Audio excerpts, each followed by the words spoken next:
Let's learn to stop chasing perfection and rethink mental imagery in martial arts. Now, there's a white paper on the topic, and we'll be exploring the details of that a little bit later. Important thing here is that mental imagery, generally per prior research, has been defined as a cognitive simulation process by which we can represent perceptual information in our minds in the absence of appropriate sensory input, all in our heads. That's the difference.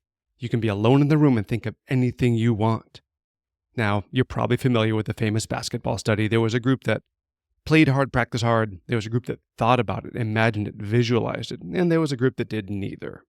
Now, nobody's surprised that the group that did neither got nowhere. What did surprise a lot of us was that the group who thought about, who visualized, who imagined practicing, did about as well as the people who did work hard and practice hard. That means that visualization is really valuable, but we did misinterpret some of the potential from that study.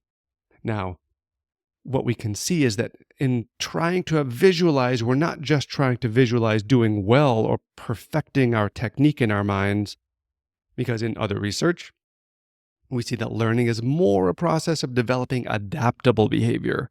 That's emphasizing learner-environment mutuality, that fact that they coalesce together, rather than acquiring a specific pattern of movement. We don't want to practice that simple, what we might think of as perfect pattern. We want to practice adaptability, practicing the problem. Now, in ecological dynamics, we see that perception and action are coupled together. We perceive to act and we act to perceive. So in our minds, we could do the same thing. Now, the question is visualization decoupled? Does that perception action actually go together? Remember that the definition here is that our minds are in the absence of appropriate sensory input. There is no environmental item to perceive or changes to perceive. There is no outside source of stimulation for us to perceive. Now here's where it gets fascinating. There was a bit of research done that showed that people who looked at photographs of the sun, not the sun, if you look at the sun, of course your pupils are going to react. But looking at photographs of the sun, they still had reactions. Their eyes were reacting as if they looked up at the sun. Now that's only happening in their heads.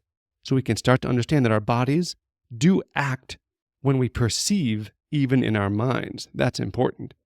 And it becomes important when we think about that basketball study, when we thought there was a perfect version of a free throw, of a layup. I think it was free throws in that study. Rather than trying to practice that perfection in our minds, we should think about playing. Remember the advice that we got in that book? Well, this is the thing. In your imagination, you have limitless context that you can change.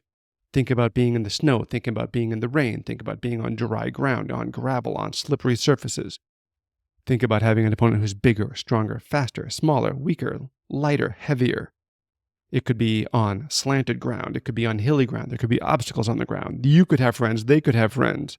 And you don't even have to leave your practice space to have all of these experiences. It's all in your head. You could even change the weather. Go ahead, try that in your dojo. Now, this is not just pure modern innovation, pure research. This is grounded in what we look at in the old traditions of Japanese motor learning processes. We see shuhari, where we preserve, we protect that initial learning. Then we break it apart and we study all the details, and then we can finally get to that freedom, that release, that play. Well, this can all happen in your mind, all initially at the same time. You got the patterns. You learned the patterns. Your instructor was great and they taught you the patterns. You're teaching it to your students. Now in their minds, they can break up the environment. They can break up the weather. They can break up the angles of the ground, the size of the opponent, the number of people around, the crowd, whether or not they have resources, whether or not there are weapons involved. They can break all of that up just in their minds, and they'll have that reaction in their bodies. That's where we find that freedom, that release. Release from the confines of physical training alone. Now, this is our open Budo opinion, thought processes on this paper, Creating Adaptable Skills, a Nonlinear Pedagogy Approach to Mental Imagery, written by Lindsay et al. There's going to be a link in the description below. I hope you'll check out the actual scientific article. Now, from them, we got 4 points of guidance. Let's know how to incorporate those. We should expose our athletes, or in our case, our martial arts students, to a range of different performance contexts. And again, they can do that in their head. Second, they should manipulate the key constraints, things like we talked about, the light conditions, the angle of the ground, the size of the opponent, the presence of people or weapons. to encourage movement exploration, not to pursue a perfect idea of what idealized technique might be. Number 3, you should incorporate variability by switching between different task variations. Now that means if you think about the one, you have that visualization change, that context change, don't perfect that technique either. Don't perfect that one moment. Continue to think of different contexts, different changes, different constraints. And then finally, utilize those instructions and give those instructions to your students to encourage an external focus of attention. We cover this in one of our lessons, using the external focus of attention as an instructor to give cues and to use things like analogies in your language patterns to help your students get better faster. And that's what visualization can give you, that external reality, not focusing on your own body, focusing what's going on around you, even in your mind. Come and join us for more information at openbudo.com.